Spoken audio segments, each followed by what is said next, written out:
Okay. So yeah. Just came back from seeing Ready Player One. Uh Actually I saw it a while ago, a couple hours ago.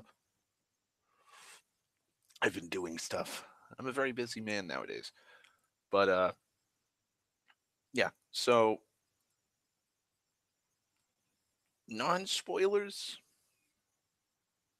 like a non-spoiler rate, like the rating I have for this movie, 6.5 out of 10.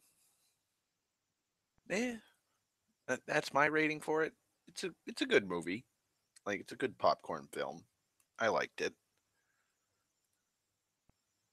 It's it's got some faults to it, a fair amount of faults. So 6.5 out of 10. Um, Never read the book. Didn't know the book existed. Uh, saw the trailer for when I went to see fuck, was it Blade Runner 2049? I think it was Blade Runner 2049.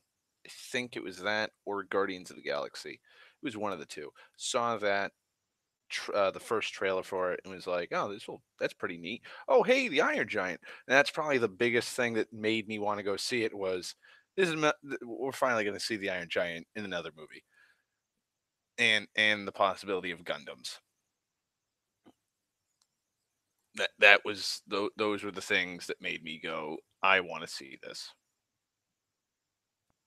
There you go. That's and yeah, that's about it, really. It's not good, not bad, just fine. That's also a Stronghold 2 reference. Been playing that a lot. So, yeah. Um if you okay, uh if you like 80s to 90s and late 70s pop culture references, uh if you love old, and I hate calling them old, but if you like 70s, 70s, 80s, 90s video games, movies, music, references, attitudes, etc., go see the movie. You'll like the references. Um, lot of a lot of Easter eggs in the movie too. And yeah, 6.5 out of 10. That's my non-spoiler review for the movie. Um, so there's that. So yeah, now on to because this is gonna be a pretty quick uh gonna be a pretty quick fucking review because of course Google Hangouts is not playing nice with me, so let me share. Nope, nope. That yes, share screen that. Okay. No. There we go. Present to everyone. Okay. There we go. I gotta figure out how a way to fucking do these live streams and fucking be able to, post like hold this shit up without having to do complicated shit because I'm lazy. Okay. Let me light a cigarette first. I smoked a poke out and it was only like 2, 3 drags off of it. So apologies. Sten, if you don't want to hear the spoilers, that's fine. Okay. Thank you for saying that, Sten, because that's actually one of the gripes I have with this movie.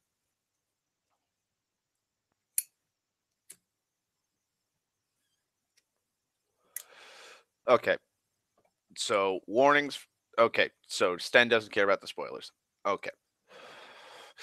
Movie is really generic. Like right out the gate. It's just really generic. Like I know you could say that about every movie if you whittle it down. Like hero like this is our hero. Hero's going to face challenges. Challenges are going to be probably caused by bad guy. Bad guy's going to beat hero at some point in story. It's going to feel all dark and grim and low, and oh, the hero might not win, but the hero overcomes it at the end and saves the day. Pretty generic, pretty generic plot, and practically every movie follows this generic plot. It it's it's so ingrained into literary like culture and just just every story follows this. Like you're taught it in like I don't know second grade, first grade. I learned it in like I think first or second grade.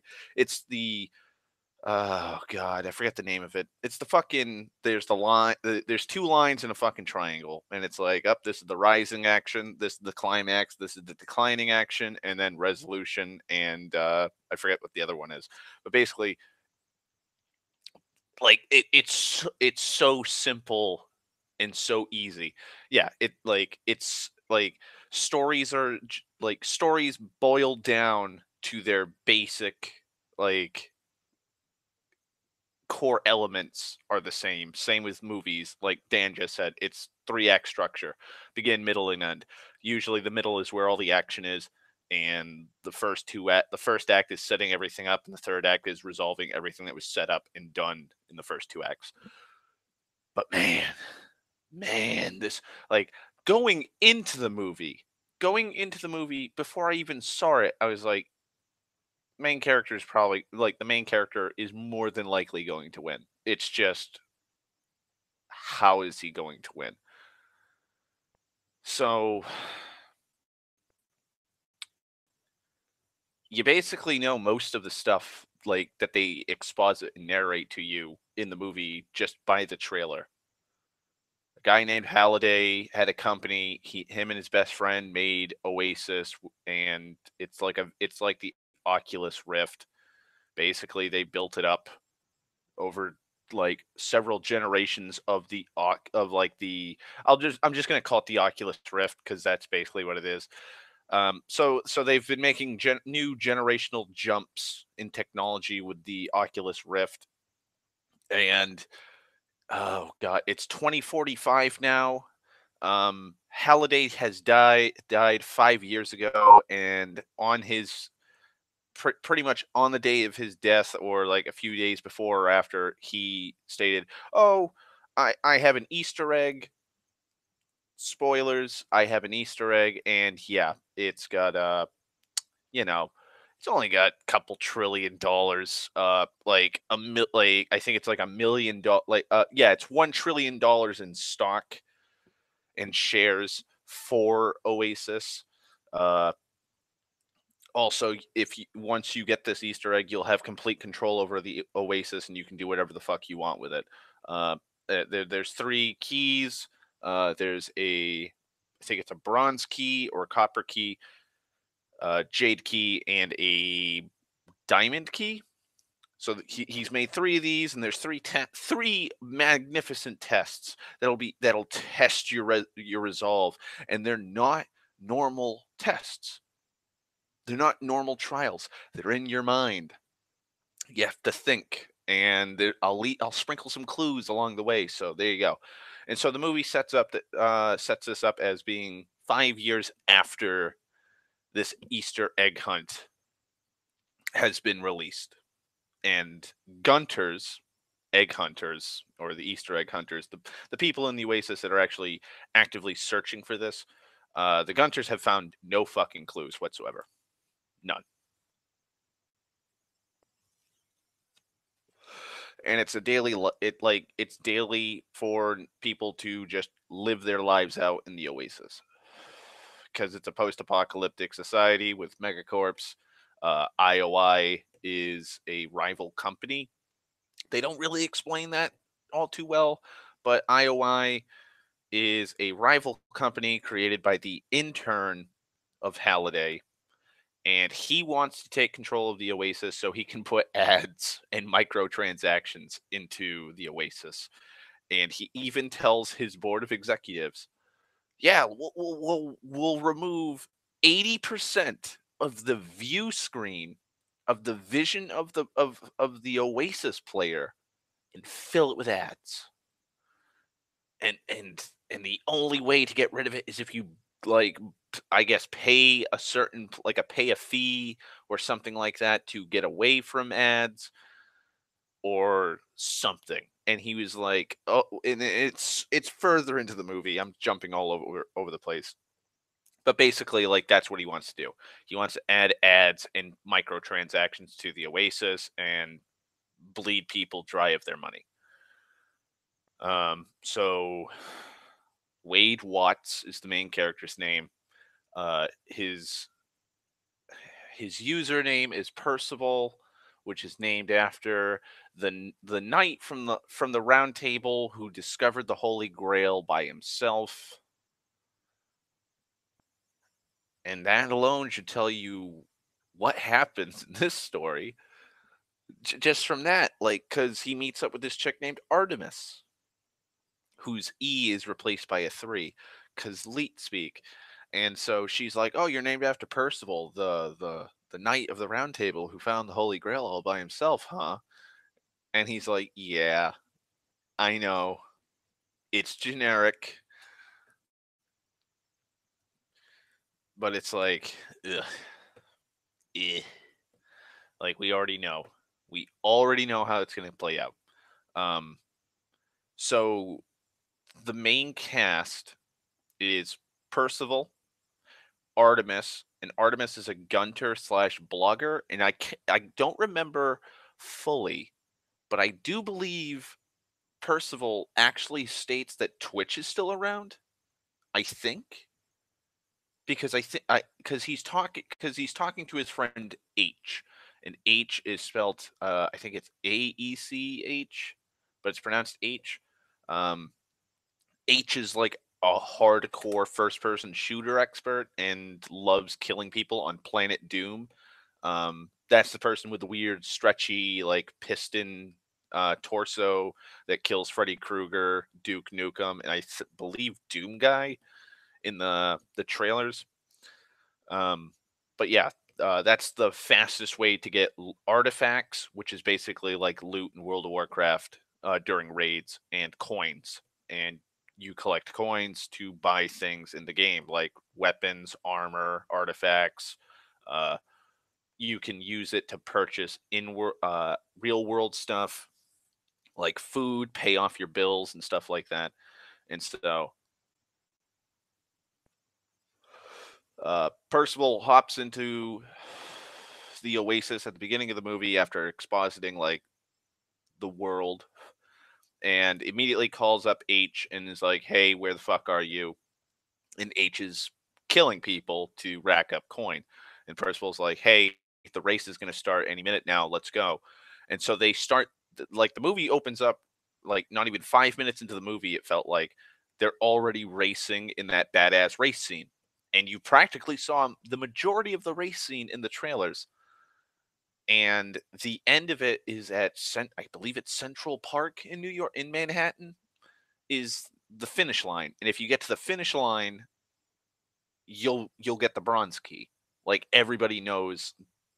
like everybody knows how to get the bronze key, but nobody has beaten it because of King Kong. Um, let's see.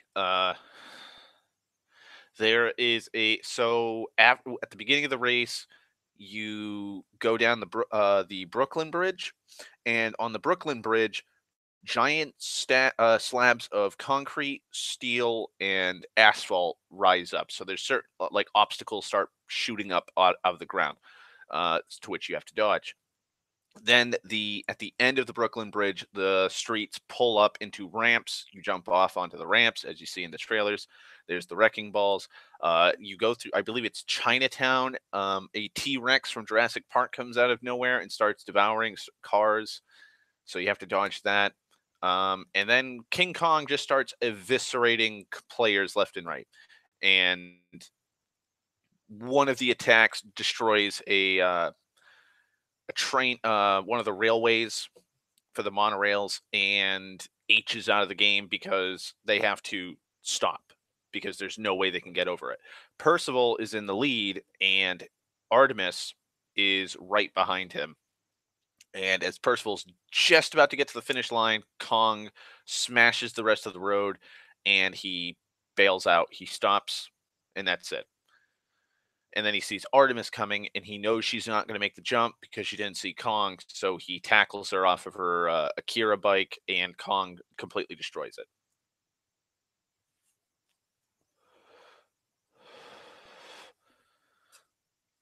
So she's kind of miffed that her really expensive in-game bike is destroyed. Percival has a crush on her and tells her like, "Oh, my friend H can fix that." And we find out that H actually has a lucrative job in the Oasis, is repairing and building thing. It's in two pieces. Torso, arms, and head are in one spot, and then the legs are in the other. And somebody has commissioned H to fully repair and build it, so that they can use it. And so he's like, so H is like, okay, well, I'll fix. It's going to take me a couple minutes to fix this up, and that's where we have our first call, and they start talking and whatnot.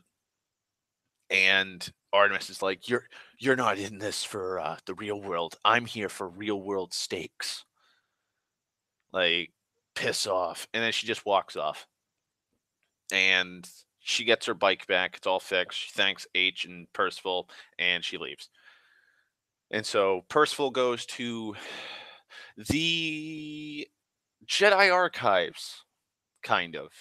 For so basically, Halliday took every single moment in memory that he had, every single security camera recording of him, every home video, everything about his life that was recorded is stored in this thing, and everything that he loved, played, watched, read, etc., is cataloged here. And so Gunters have been going there for the last 5 years trying to sift through all the information to find clues. And Percival goes there and he starts watching one of the clips because of something Artemis had said to him.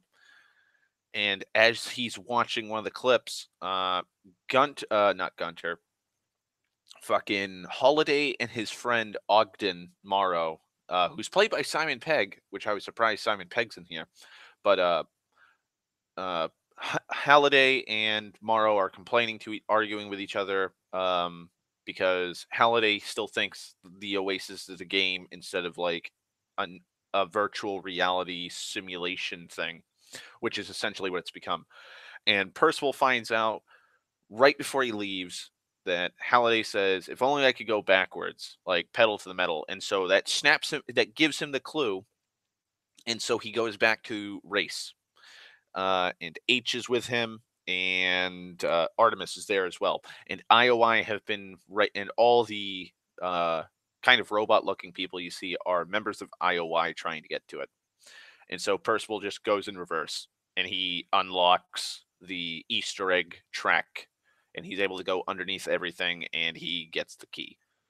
And he immediately tells uh Artemis sees what he did, and so she does it, and she's second place for getting a key. He tells H how to do it. H gets the key and is now in third place. And then he tells his H tells their two other friends, Show, and I think it's Taito, um, how to do it. So all five of those people now have the key, and and everybody else starts getting the key because they know. But Percival is known as first to the key, and he becomes a celebrity overnight. We also find out that uh, his aunt, who he's living with because his parents died during one of the crises that happened in like the 2030s or 2040s or some shit. Um, we find out that his aunt's boyfriend spent the money that was going to be used to pay off their trailer home. He spent it during a death match, and he died and lost, and so they have no more money. And it's because Wade during the first race used his aunt's gloves, which are not shitty gloves, and help him better in reaction time. And so there's that plot point that doesn't really go anywhere. Um, the second one, okay. So the second trial is something about loss. Like it's something that Halliday wanted to forget, and so Artemis brings fucking Percival to a date. Uh, they start talking. He tells her that he's in love with her. At the same time, IOI has sent a hitman to kill Percival for some reason. And he's like this uber badass fucking bounty hunter that loves killing people. Uh, Also, the head of IOI, his avatar in the Oasis looks like Superman, like a characterized, like a caricature of Superman. And so I thought, oh, okay, he's gonna have like Superman's powers and shit like that in this game. Okay, and so while they're at while they're at at the dance club, and again you've seen it in the trailers, you see people floating around. They think that if they jump into the hole, like the gravity pit that launches you up, that's the key. That's the clue as to get this key. And come to find out, it's not. At the same time, Wade tells Artemis his real name, and she freaks because you don't tell anybody your real name because shit could happen. And right when that happens, IOI busts in and starts shooting up the place. Um, Also, Wade won 100,000 coins when he first got the key, so he spent of a chunk of his money on three things. One is an X1 suit, which is like a full body sensation suit, so he can feel pain and sensation. So if you touch him, he can feel you touching him. Better reaction times and whatnot. He also gets a Rubik's cube, and he gets a holy hand grenade. Okay, he uses the Rubik's cube in the club fight, and its powers are that it rewinds time 60 seconds, and him and Artemis escape IOI's clutches because of this Rubik's cube.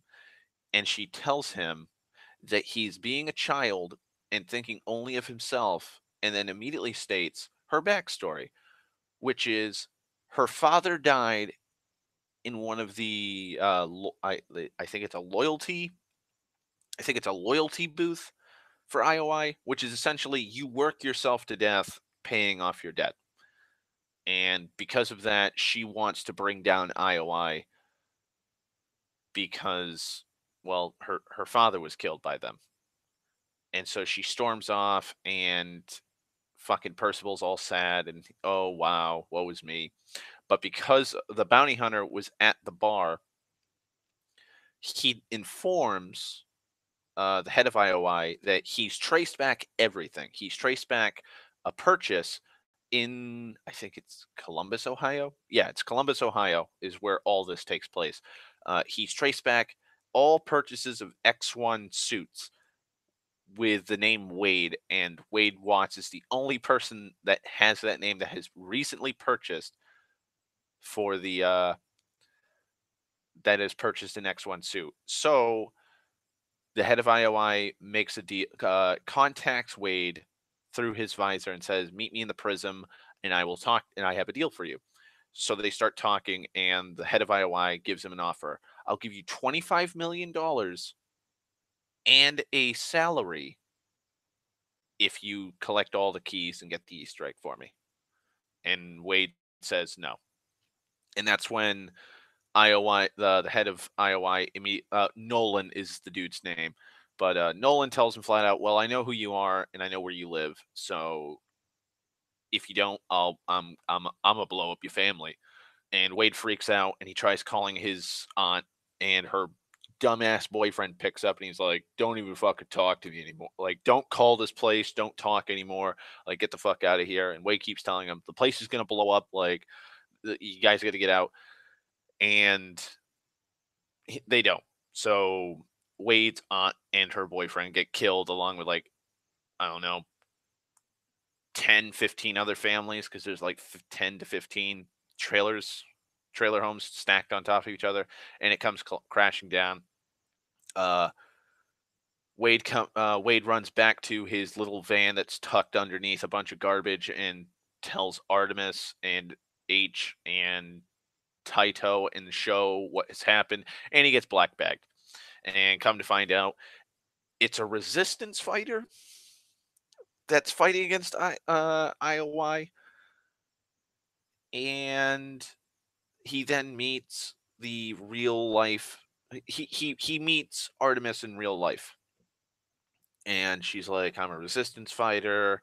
I like this is where we live. We have food and tents and electricity, and we're able to fucking tap into the oasis from here. And we're taking the fight to IOI and yada yada yada."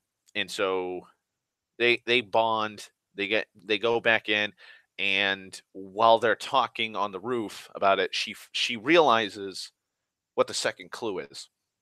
And so all five of them, Wade, Percival, Artemis, H, Taito, and Show go into the archives, and they look up because they look at a fucking memory. They look at a memory.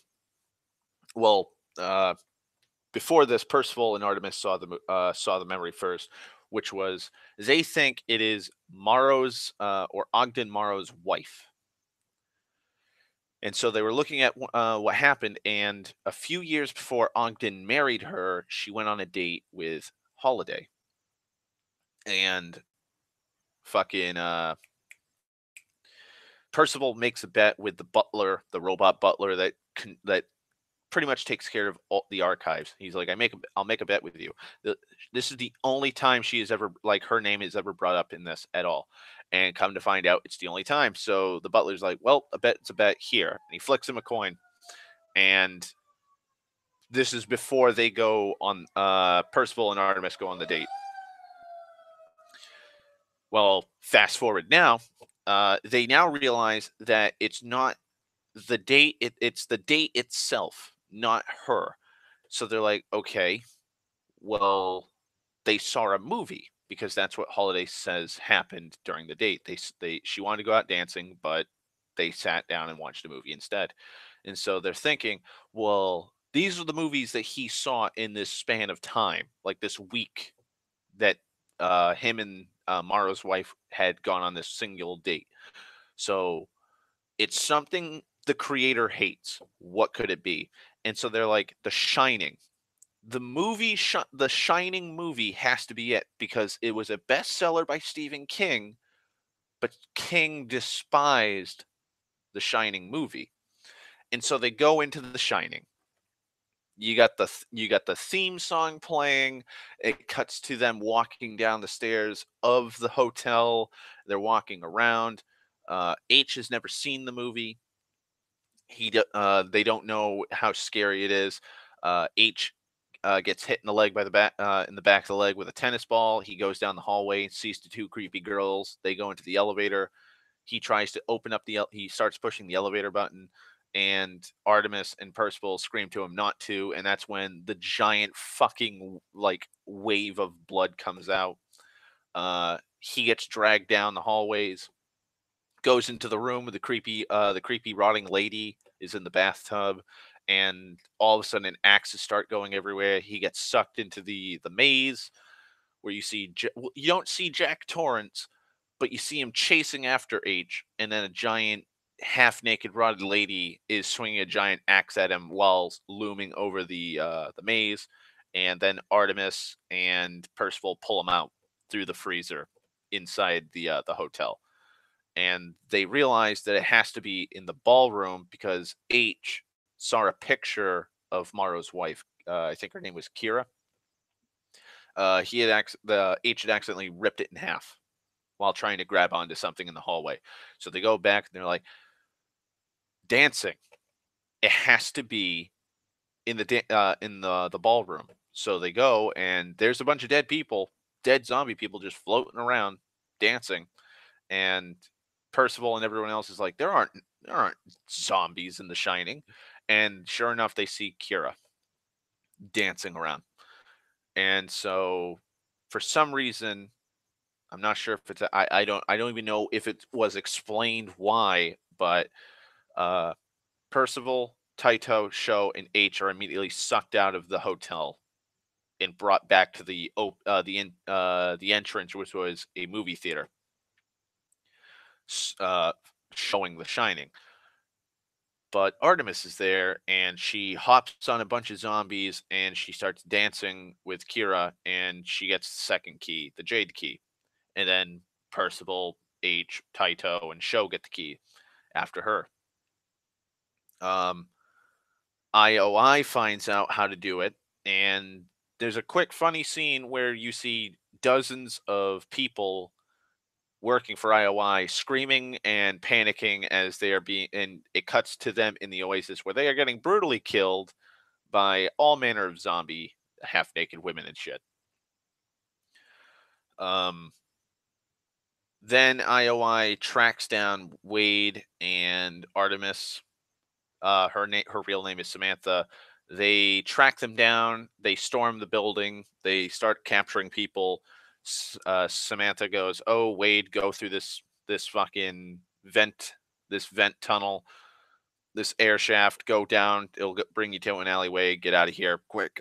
I'll stall them." And then she texts somebody on her phone, and then she gets captured. Uh, and sure enough, a van comes up, and we find out that H is not a guy; it's a black woman named Helen. Also, Taito and Sho are there, and Sho is an 11-year-old boy who is brothers to Taito. And so they grab fucking Wade and they drive off to try and get away. Um, Sam is brought to IOI, and she is put into a loyalty booth to start placing explosive charges, because IOI has somehow figured out the third clue to the third key, and it's on Planet Doom. And on Planet Doom is a giant, like, evil looking castle. Uh, there's a magical orb that was shown earlier in the movie that the evil bounty hunter had found or purchased, and it is impregnable. You have to be within the orb to deactivate the orb, and it's a level 99 magic item. And so they activate it, it shields the whole castle. And basically, Wade rallies an army of people to fight back. But first, but first, we get a break in and heist at the same time. So Wade wants to get Sam back from iOS or IOI. I don't know why I said iOS.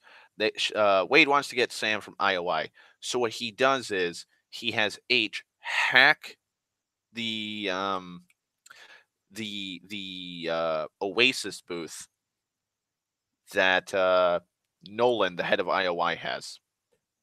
It's like a giant fucking like I don't even know. It's like a weird egg shaped chair. Kind of looks like the seat from Total Recall mixed with Professor Xavier's chair with how sleek it looks. Basically, he sits in it and he's able to go into the Oasis. And when Wade was having that discussion about the deal with Nolan, he saw that Nolan has a password on a piece of paper tucked right onto the side, because apparently he can't remember his own goddamn password. And so he's like, "Well, I have the password and I know exactly how this place looks." So H reconstructs the whole thing and hack the whole office where this seat is, and they hack into his Oculus Rift. So he thinks he's out of the Oasis, but he's not. And Wade and Taito are there with guns in their normal real world appearance. And he and they just have him at gunpoint. And they're like, "Tell us where's Sam? How do we get her out? So on and so forth. Wade goes, tells H, message, pretty much contacts Art, Sam, tells her like, okay, well, reach up on here. You'll touch these two pins on your booth. Pull those down. There's a lever. Pull that lever, and so she does, and it gives her a 10-minute break because apparently she's at work in a labor camp, and they give her a mandatory 10-minute break. She then goes into out of it, and she starts heading towards the uh, the booth that uh, fucking oh god Nolan uses. She starts heading towards his office. At that same moment, Nolan realizes that he's not out of the Oasis, and he unplugs himself essentially and escapes. And so basically the jig is up. He's pissed off that they hacked into it, and he's like, you and you come with me, we're going to go to the booth that Sam's in.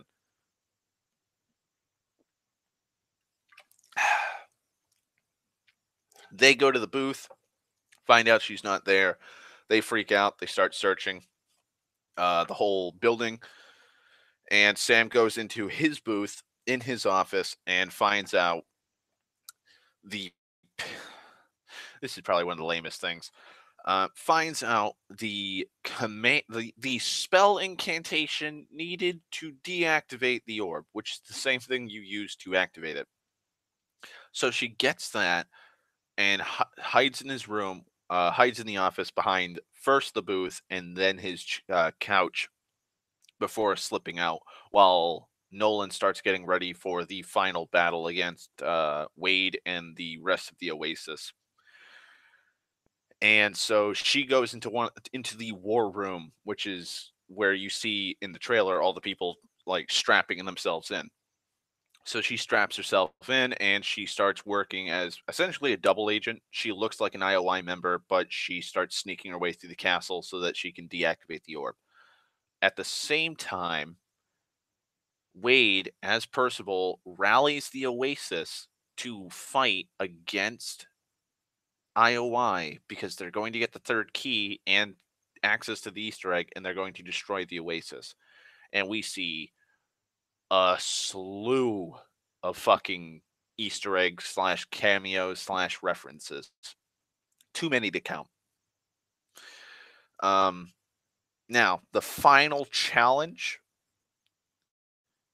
is a game of Atari.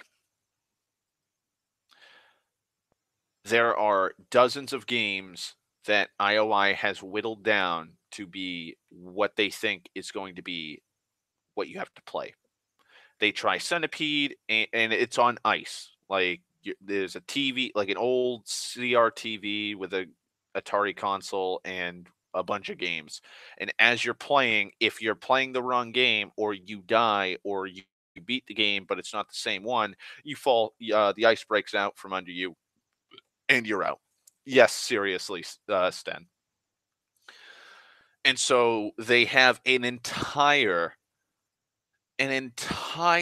team, like an entire branch of their RD department, their research department, sitting there going, "Well, what game could it be?" And they keep and every time somebody loses, they scratch off that game.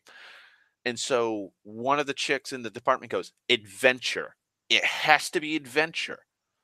Because it's one of the only games, I think it's the first game or whatever that had, like, the developer's name in it or something like that, and has an Easter egg in it, so it has to be that. And so the dude keeps playing it, and every person who has played another Atari game, like, once it's been a minute, they've lost. The guy keeps playing, and they're like, "Well, we're way past a minute, so this must be the game we have to play." So he's gonna beat the game, and that'll unlock the east that'll give him the key, and then we can get in. And so he's fucking playing this goddamn game. uh Artemis finds, while searching around, finds out that they're playing adventure, and that must be the game. And she runs up and she deactivates the orb, and as soon as the orb drops, H, now in the body of the Iron Giant, storms the castle alongside every other person in the Oasis, and it's just a massive fucking brawl. Like you see Spartans from Halo fighting, you see fucking oh fuck, you see the Teenage Mutant Ninja Turtles, you see the Iron Giant. Uh God, I'm trying to think of other people I saw that was like, oh hey, it's them. Oh, you see Spawn, a bunch of superheroes. Mm, fuck. There's just too many references. Too many references and cameos to account. Uh IOI storms out onto the battlefield. Oh, RoboCop. You see RoboCop. Yeah, you see Chun-Li, Tracer, all kinds of people. Now, IOI has just generic like Chitaru looking like robot men fighting with giant robot mechs. And like the Oasis has all like the actual characters that look different. And then comes probably one of the weirdest yet coolest things. Nolan, the head of IOI, pulls out a little because in the Oasis, when you want to use something, it's like a capsule from Dragon Ball Z or Dragon Ball, where you like say Wade or Percival has the DeLorean from Back to the Future. When he wants to use it, he swipes a screen in front of his character, and he swipes to the DeLorean, reaches onto the screen, pulls out a little miniature of it, and then he drops it in front of him, and it assembles into the full size version of it. Fucking Nolan pulls out. As soon as I saw the dorsal fins and tail, I was like, "Holy fuck, it's Godzilla." I was partially right because what he actually summons to pilot is Mechagodzilla. And now Mechagodzilla is using atomic breath and wiping out whole droves of people shooting at him and starts a fist fight with the Iron Giant. And during this whole thing, Sho, Taito, Wade, and Helen or H are all inside of her van, her old ass work van, in a jerry rigged Oasis system or Oculus Rift system. All four of them are suspended on wires and stuff, and they've got their suits on and stuff. But Taito's not been in the Oasis. He hasn't been doing anything. And so Sho and Percival and H have been doing all the heavy fighting, and that's when Wade starts yelling at Taito like, "We need you, come on!" And he goes, "All right." He chooses the form of the I think it's the R-79 classic Gundam. He becomes a Mobile Suit Gundam because the Iron Giant gets the shit beat out of it by fucking Mechagodzilla. And thus begins a beautiful. I will say this: I did love that fight between the Iron Giant and Mechagodzilla because they actually used a bunch of stuff that the Iron Giant had, like giant guns, the laser vision. Uh, didn't use all of the stuff that the Iron Giant has, but it was good enough. And then you have the badass pose, like it's straight out of the anime for Gundam when he transforms into the mobile suit, using the beam sword, the fucking Vulcan cannons on his head. He's bashing it with his shield, like fighting tooth and nail. And come to find out, uh, he has a time limit because he doesn't have enough cash to keep the form going, and so he does a little bit of damage to Mechagodzilla, but it's not enough. Um, and he reverts back to his normal form and gets eviscerated and just gets disintegrated by atomic breath. So Taito's character is dead, and like dead for good, apparently. I guess I don't know. Um, then you have the Spartans. They start fucking taking down a bunch of shit, a bunch of the mechs that are blocking Percival. Uh, Artemis escapes. She crashes through the windshield of the DeLorean while fucking Percival is heading towards the castle, and she tells him like it's adventure. They're playing adventure. Like that's the key. That's the hint. Playing adventure. And Wade starts talking about all the facts about adventure, about how it has the first Easter egg in it, and the creator put his name into it, and all that and whatnot. And so they just keep on driving. And oh god, okay. Now I'm thinking. Now I almost forgot how they defeated Mechagodzilla for a second there. The H as the Iron Giant starts beating the shit out of it, and Artemis and Show tag team it, and Artemis is able to shoot its eye out and then throw some other reference. It's one of those 80s bouncy ball monster things. It's apparently a bomb and it blows up Nolan, completely like removing him from the game and destroying fucking uh Mechagodzilla. Then the bounty hunter comes right at the gate. He at the bridge leading to the castle. He blows up the bridge, blocking the way for the remaining four party members. H is the Iron Giant, sacrifices herself to be used as a bridge, and she dies. And they're able to blow up the arm off of the bounty hunter, and he runs away because all of his coins and loot is just falling out of his arm wound. And so they fight their way through the place, and Percival shoots Artemis because she needs to get because Nolan finds out that she's in the war room, and so and while they're in the firefight behind cover with like like at least 1,000 fucking IOI members shooting at them, he's looking for you. You need to get out of the building. Don't be angry with me. And then he shoots her to eliminate her. And so she gets eliminated. She gets grabbed by one of the members in the war room and is like, "Oh, go to this pad because that one you can spawn in."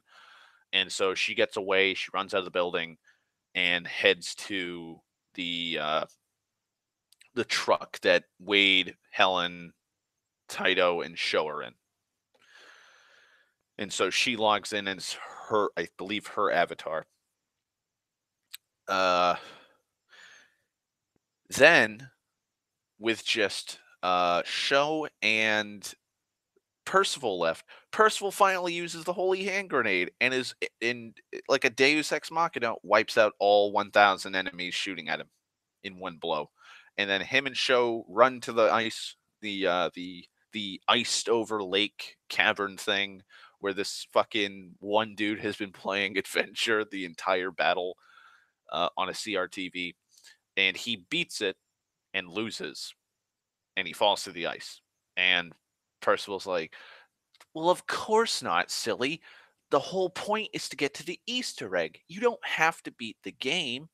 And so he starts playing it. Um, and as he's playing it, Nolan comes back somehow, and the bounty hunter comes back, and for some reason he has a tentacle arm for reasons. And they get into a big fight. Show and Percival are fighting this dude, and at the beginning of the game, at the beginning of the movie, when Percival wins all this money from the first key that he goes on a shopping spree, and one of the things in the game is called a catalyst, and it's a doomsday weapon that immediately wipes out everybody on a planet, and it's like a be all end all big thing to use. Well, Nolan has one and he activates it and wipes everybody out, kills everybody. There's nothing but coins and loot everywhere on the battlefield. And so Nolan's all happy. He's smirking. He sees the scoreboard. Everybody's been eliminated, so nobody's on the scoreboard, which means now him and his pretty much his lackeys can now go back, get the first two keys, and then figure out how to get the third key. But plot twist, Percival's still alive because of the coin the robot butler at the archive gave him. It's a free extra life. And so Now, the entire Oasis, I guess, instinctively broadcast itself live to everybody. Also, during this whole thing, there's a fight slash chase scene because Nolan's second in command, who blew up the building, Wade's aunt's trailer home, who set the bombs. She was tasked by Nolan to gun down a bunch of children and young adults slash teenagers slash adults. And so during this whole actually, no, I'm getting ahead of myself. While she's searching for this fucking van because they have drones and now they're looking for the license plate of the drone of the truck, you could see all the people on the streets fighting with their Oasis Oculus Rift things on their head. But now they're all just standing around looking, and that's because they're watching the live stream of beating Adventure, and he explains to everyone it's not beating the game that'll get you the key. It's just wandering around and finding the Easter egg, which is in a random room, and you have to just bring it back to the start. And so he does it, and he gets the third key. And at that very moment, crazy bitch, crazy second in command bitch, just hops onto the back of the fucking truck, shoots the lockout to the back of the door, opens it, and is ready to fire at people and show Helen, Taito, and Sam fight her off while they're going through the streets of Columbus, Ohio, while fucking Wade tries to put the goddamn key in the keyhole. And because he's in a van, whenever he moves in the van, he moves in the game. So he's having a difficulty to open the lock. Spoilers, he opens the fucking, like, he sticks the key in the goddamn keyhole. And he goes in, and it's filled with nothing but coins and mountains of coins and giant golden Easter egg. And he sees the avatar of Halliday, which kind of looks like Gandalf, kind of, and Moses. And Halliday's avatar is like, "You did it. You won. Here's a contract. Please sign the contract and you'll get everything." And Wade's like, "Wait, no, this is a test.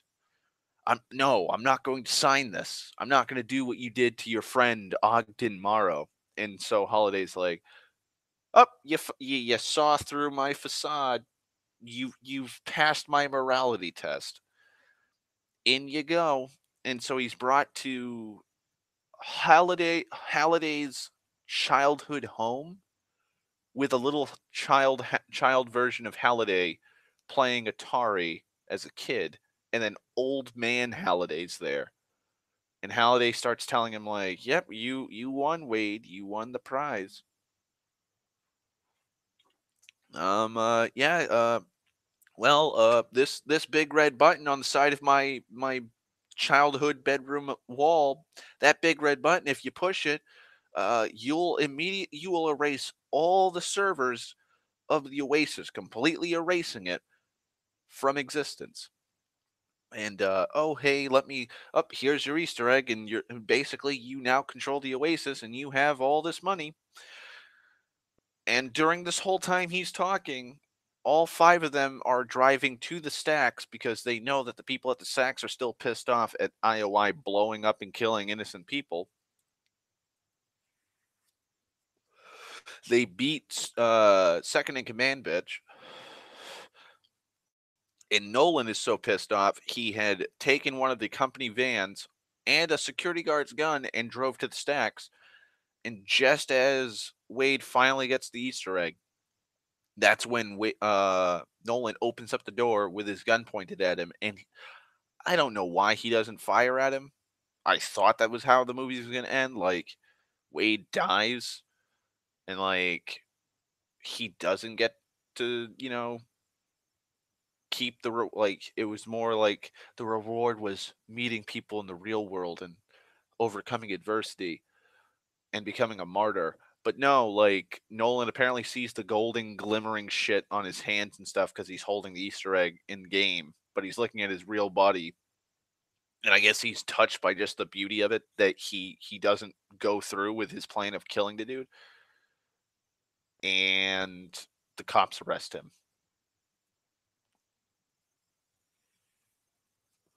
Wade gets the girl. He meets fucking Ogden Morrow, who's been following him.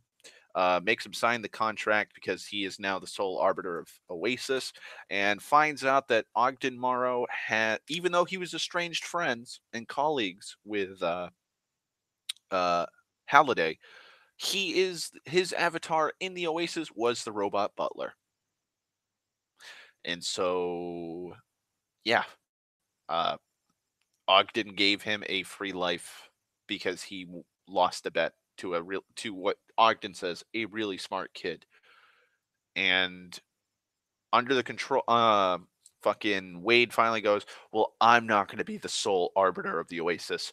My clan is, because there's clans in the game, and fucking Wade's a loner. He doesn't like being in a clan.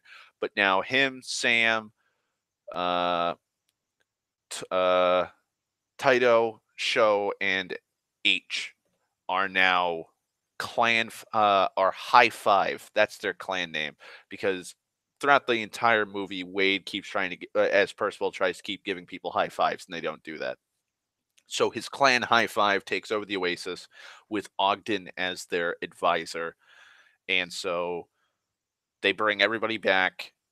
And the only real big changes they do is that they turn the Oasis off Tuesdays and Thursdays so that people will go out and actually enjoy the real world.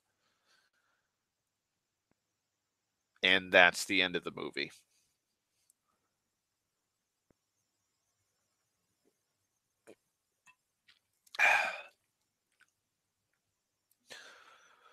Gripes I have with the movie. Um, Too many references. Too many. This movie, I feel, is a trap, like a real big trap. Uh,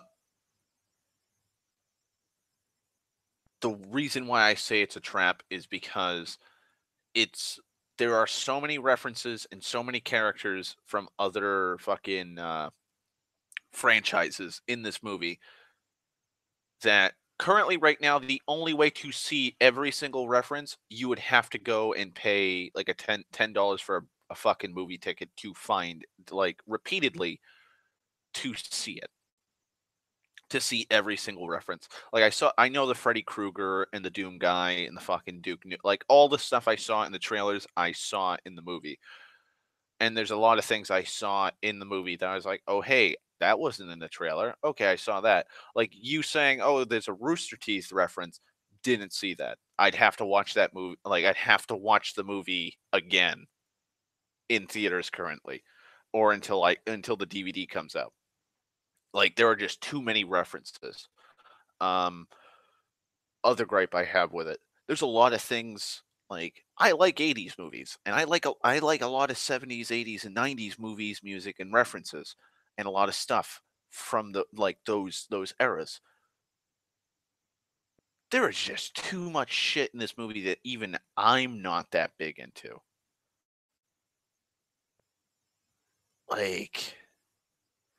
Like holy fuck, there is just so much shit.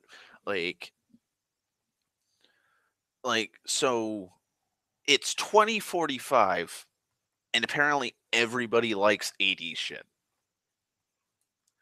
Like, H has the Harkonnen dropship from fucking Dune the movie, and he's like, "Man, that thing's awesome. Like, I love it." And it's like, dude, Dune. Like, don't get me wrong. Like, I like the movie Dune. It's okay. It's really campy, and it has a lot of funny shit in it. But that's not a good movie. Like, no. Like, he had like H is working on the Battlestar Galactica and the Sulaco from Aliens. Like, they show like there's a chest burster scene with Goro from Mortal Kombat. You see Batman, the Batmobile from the 1960s Adam West series in one of the races. You see Batman climbing Mount Everest with people. Um, fucking oh god. There's another spaceship that H has, which is from an even older fucking show or movie that either I have seen and can't remember, or I've just flat out not seen. Um, like there's very few anime references. Like the only references I saw were the I think it's the RX-79 mobile suit, which is from the original Gundam, and the bike from Akira.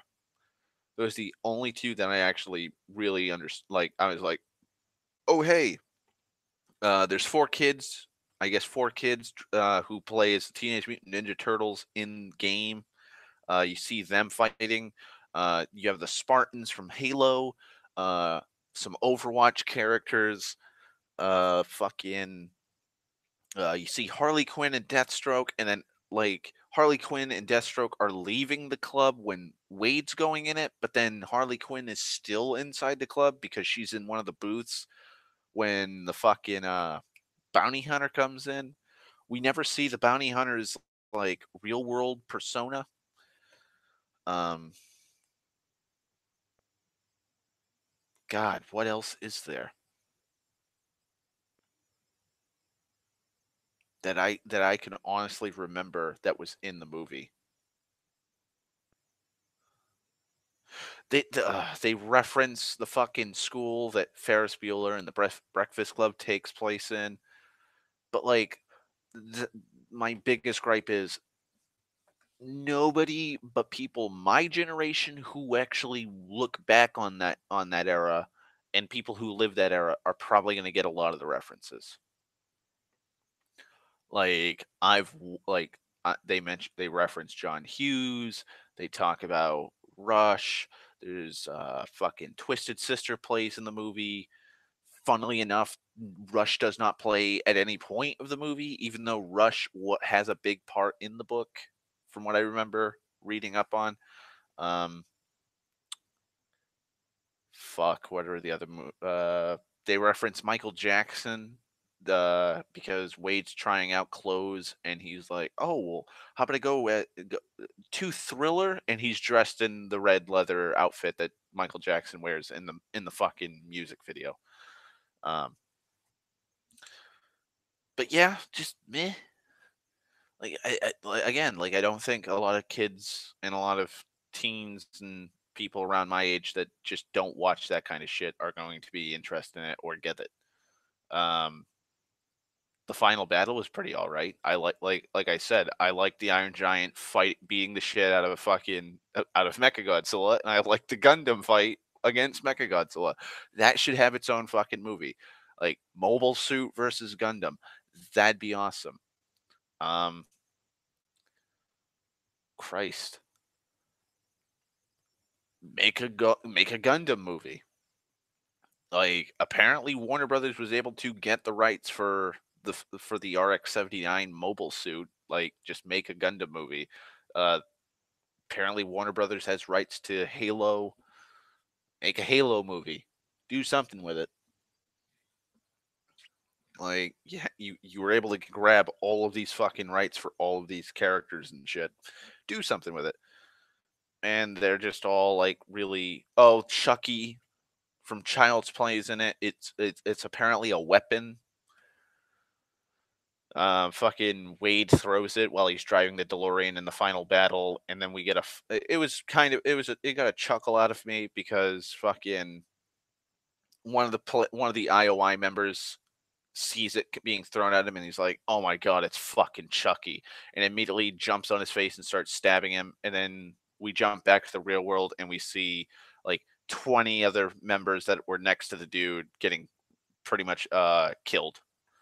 Their booth turns red if they get killed. So you see a bunch of them. So Chucky just jump leapfrog from one to the other and stabbed them all to death. So there's that. Um, but yeah, just it was okay.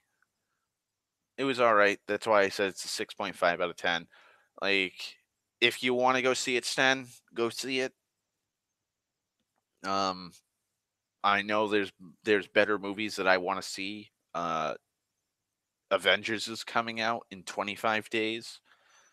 Uh, and then Deadpool 2 is coming out in May. Those are two movies that I saw in the trailers that I'm like, yeah, I'm gonna go see those. Can't wait. Can't wait for Infinity War.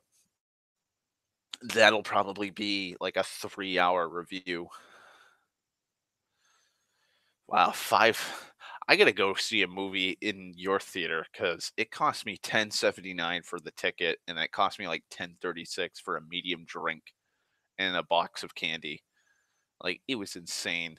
I spent over $20 to see this movie just so I could have a refreshment, something to snack on. I didn't even eat it. It's still in my shopping bag from when I went to the bookstore to kill time while I was waiting. But Avengers gonna be glorious. Can't wait. Oh, I can't wait. Oh, you lucky bastard. It's always full price unless you're a member of AMC. Uh I think it's AMC theaters. Yeah, it's AMC theaters. Like only if you're one of those special AMC dudes.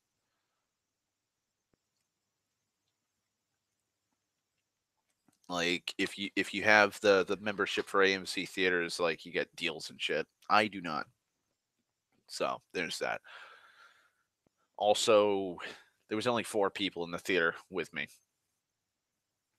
Like I was sitting in the theater watching the ads for like a few minutes, and I actually messaged was talking to Sten and Dan in Skype, and I'm like, I think I'm the only person that's gonna be seeing this movie. That's a bad sign.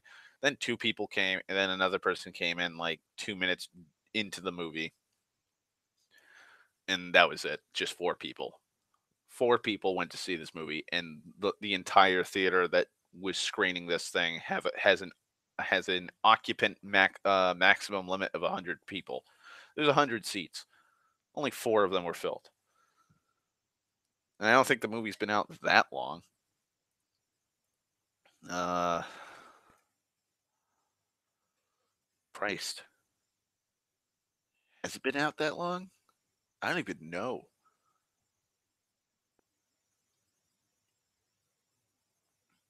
Also, it what like Ready Player One wasn't even my first pick for a movie to see. My pick for a movie was Pacific Rim Uprising. That was a 2:15 showing, and I had like an hour, and then so I'm just sitting there and I'm looking up at the screen, the listings, and I'm like, oh hey, Ready Player One. That was a movie I wanted to see like last year. Oh, I'll watch that instead. That'll probably be better. Nope. But then again, I shouldn't say nope because I don't know how good Pacific Rim would have been. Pacific Rim could have been far superior to this. I don't know. Oh Jesus, yeah, March 29th. Oh, so it only came out like 5 days ago, and then fucking Pacific Rim came out 4 days ago. Damn.